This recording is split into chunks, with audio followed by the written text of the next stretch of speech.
From Genesis to Revelation, women in the Bible have struggled to receive the same amount of recognition as their male counterparts. This is a problem that has persisted into the 21st century and still affects women in the church today. We wanted to speak to a few women who have influential roles in religious settings and see how sexism still affects them today.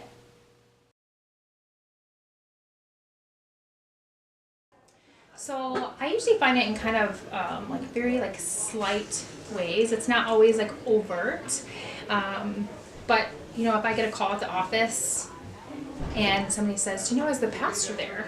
And I say, this is she. And they'll say, oh, we're so happy to talk to you, but can we talk to the lead pastor? And so sometimes that's just a slight thing. They're not trying to hurt my feelings, but they assume that I wouldn't be the lead, that I wouldn't be the one in control or the lead pastor. So like if I go to the hospital to make a visit for parishioners, I almost always wear my collar. Whereas like my male colleagues, they don't wear their collars because they're much more likely to be trusted that they're there to visit a patient. Whereas for me, they'd be like, well, wait, what are you doing here? Who are you? So I finished my degree and I got married and we went to a church that hired my husband, who was a business major, to be the youth pastor. And when we arrived, they just had a lay person doing their music. And so he said, well, Larry's going to be the youth pastor. Why don't we just have Lynn do the music ministry at our church?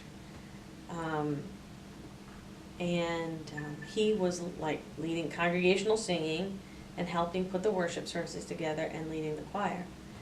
And the pastor said, well, we can't do that because Lynn is not allowed to stand on the platform as a woman. But she could direct the choir because that's down on the lower level. It's not on the platform, it's down here. So I'll allow Lynn to lead the choir, but she's not going to do anything with the congregational singing from up here. And this man felt so bad, the layman who suggested it. He came to me afterwards and said, I'm so sorry. And he said, I'm going to, get up there and I had taken like conducting courses. I remember watching him like conducting these songs in the wrong time and meter and everything else, and it drove me crazy.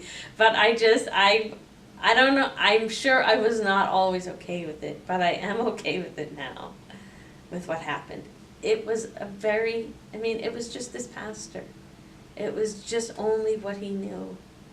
It was only what he understood about women in ministry, even though he was a Nazarene. So I was traveling with E&C as a representative of the college after I graduated for like one of the summer min teams. And as the representative, every church I went to, I set up the booth of E&C and I gave the speech that was like, come to E&C. And in Virginia, I was told I was not going to be giving that speech. And I thought like, oh, they must just not have time. Eventually they explained that they needed one of the male team members to give that speech. And neither of the male team members were representatives. They were like, I don't know what that speech is. I didn't understand. And they actually stopped talking to me. They started going to the male team members to plan it. They were uncomfortable with like the male team members were uncomfortable with it. I was certainly offended and shocked. So I made the decision that E&C just would not be represented at that camp.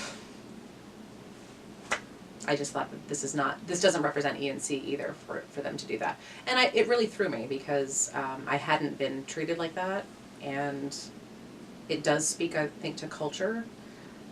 We were only going through New England and Northeast churches, and all of a sudden we get below the Mason-Dixon line and there's this weird sexism, and I had no idea that it even existed.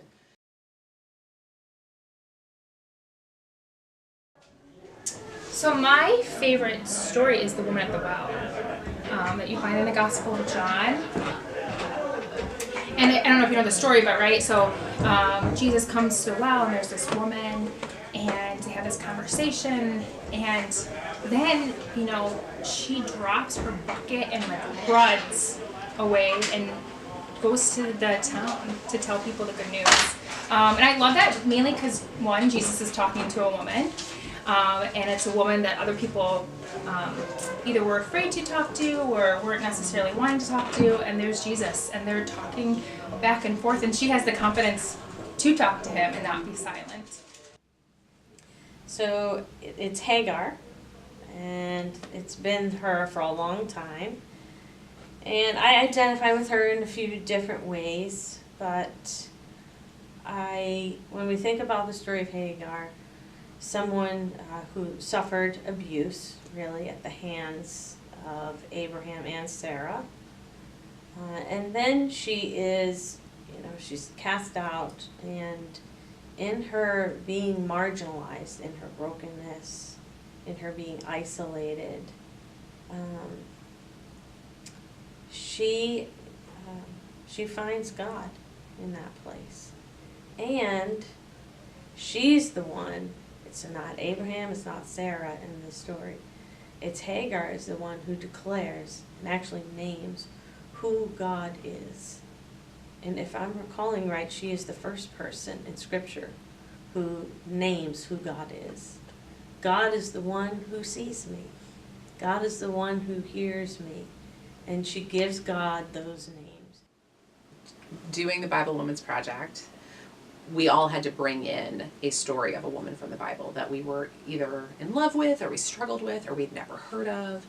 And I was like, oh my God, I don't have an answer for that. Yeah. I was raised with the stories of women in the Bible. We all start with Eve. No way am I going to say Eve's my favorite. Like, ah. So we start with Eve, right? And then, like, I remember growing up with Lot's wife and being told, like, oh, Lot's wife, like, totally went against God, looked back at her home and was turned into a pillar of salt. And we were taught, like, so this is what you do. Like, as a woman, you should not be sentimental and you should not be, like, going against what God tells you to do. Potiphar's wife, right? I mean, gets blamed for, like, almost raping Joseph. Okay. Can we pause and say, like, how many men have never gotten blamed for all of the rapes that they commit in the Bible? But I was raised definitely being told about Potiphar's wife over and over and over again. Okay, anyway, so I felt like I had all of these examples of bad women in the Old Testament. And I felt like the only really great example of a woman was Mary, which I felt like was like, okay, I mean, yeah, but she also didn't really ask to be in the position she was in. So I struggled with how to answer that question. So when we did the Bible Women's Project, I brought in the woman I had found on my own, and Abigail was my favorite woman in the Bible. And so Abigail's story is that she lives with this abusive husband, and at one point, King David is asking her husband Nabal to, like, give him some wool as a thank you because David's men had protected Nabal's men, and Nabal was like, no. So David decides, okay, well, I'm going to come kill you. I'm going to take your land, and I'm taking your servants, and taking Abigail to be my slave. And Abigail, like, somebody comes to Abigail, one of her servants, and says, like, your husband has totally messed this up. David's going to come, like, he's setting up a whole army against us. And Abigail's like, oh my gosh, my stupid husband. And she's not supposed to leave the house. She's not supposed to do anything that he hasn't commanded her to do. But she just throws all of those rules out the window to sacrifice and save everybody that she can. And she, like, gathers as many provisions as she can get on the back of this donkey. So she runs to meet David's army and stops them in their tracks and apologizes for how stupid her husband is. And David actually turns around and goes home because of her. So what I love about that story is she's in a really bad situation. I grew up in an abusive household, so that was identifiable to me. She's in a really bad situation. She knows that she could probably be beaten by her husband after what she does, and she does it anyway. Also, I feel like God sees her in that moment and says, I'm not going to keep putting you through this. But I just feel like that story is so powerful that we've got this example of this really strong woman who just, her own sheer body stands in front of an army and says, look, this is not what my household did. This is not representative of the servants or the people here. This is my husband and we don't agree with him, but please hear me. And he does. And I just like, what a great story. Like, I could have used that story growing up. It would have been really helpful for me growing up in an abusive household to feel like there was a woman who went directly against these stupid rules that didn't make sense and were very, very hurtful. But I didn't have that. I didn't have that example. You know, I had examples of men that were, you know, faithful and sure and going against their own armies, but I needed an example of a strong woman.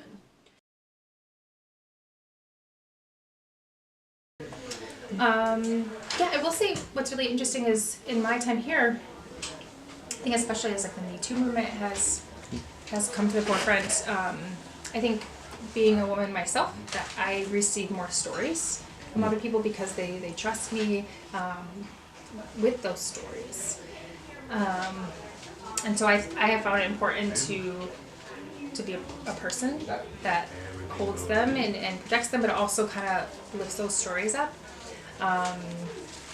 And to lift up the stories in the Bible in which there's been violence to women, or because that's not, those are often stories. Even you usually have favorite stories of women in the Bible, but there's also stories of women in the Bible who have been hurt and abused, and we tend to ignore those. And I think those are just as important to lift up in the way that, you know, we've hurt people over the years. But for me, I think women play a really crucial role in the church, and they have, you know, since it's like beginnings. I mean, we have women who were the first at the tomb that saw Jesus, and it's the empty tomb, and we have women today that are really active in the church doing really good work. So I went and I had this interview with this pastor, and they offered the job to me, and they said, but if you don't take this job, I had sent him my resume in school and all that kind of stuff, and I had attended seminary for 1 semester prior to being a missionary. I had to go and take some classes, and he said, if you don't take this job, I think that you need to return to seminary and pursue your call to ministry, because we can see that you're called to ministry. He was sitting there with another pastor. So I didn't take the job. I quit the job at the preschool. And I enrolled full-time at seminary. And I was 43 years old. And I knew I was doing the right thing. And it was God's timing. And I look back at that experience with that first pastor, and I feel like I used the word, it was like I was in an incubator. That God still had so much developing to do in me. I had so much growing that I needed to do. And he took all those years, and I had so many good experiences. Being a missionary, being a mother, doing evangelism with neighbors, even teaching, you know, Bible to preschoolers.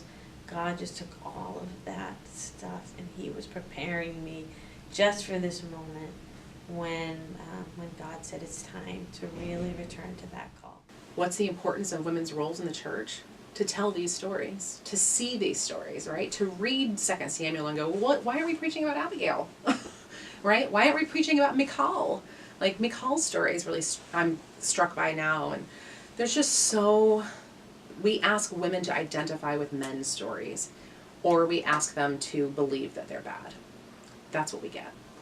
And I don't think it's because there are bad male preachers. I think it's because there are not enough female preachers. And we need people to be bold enough to tell those stories.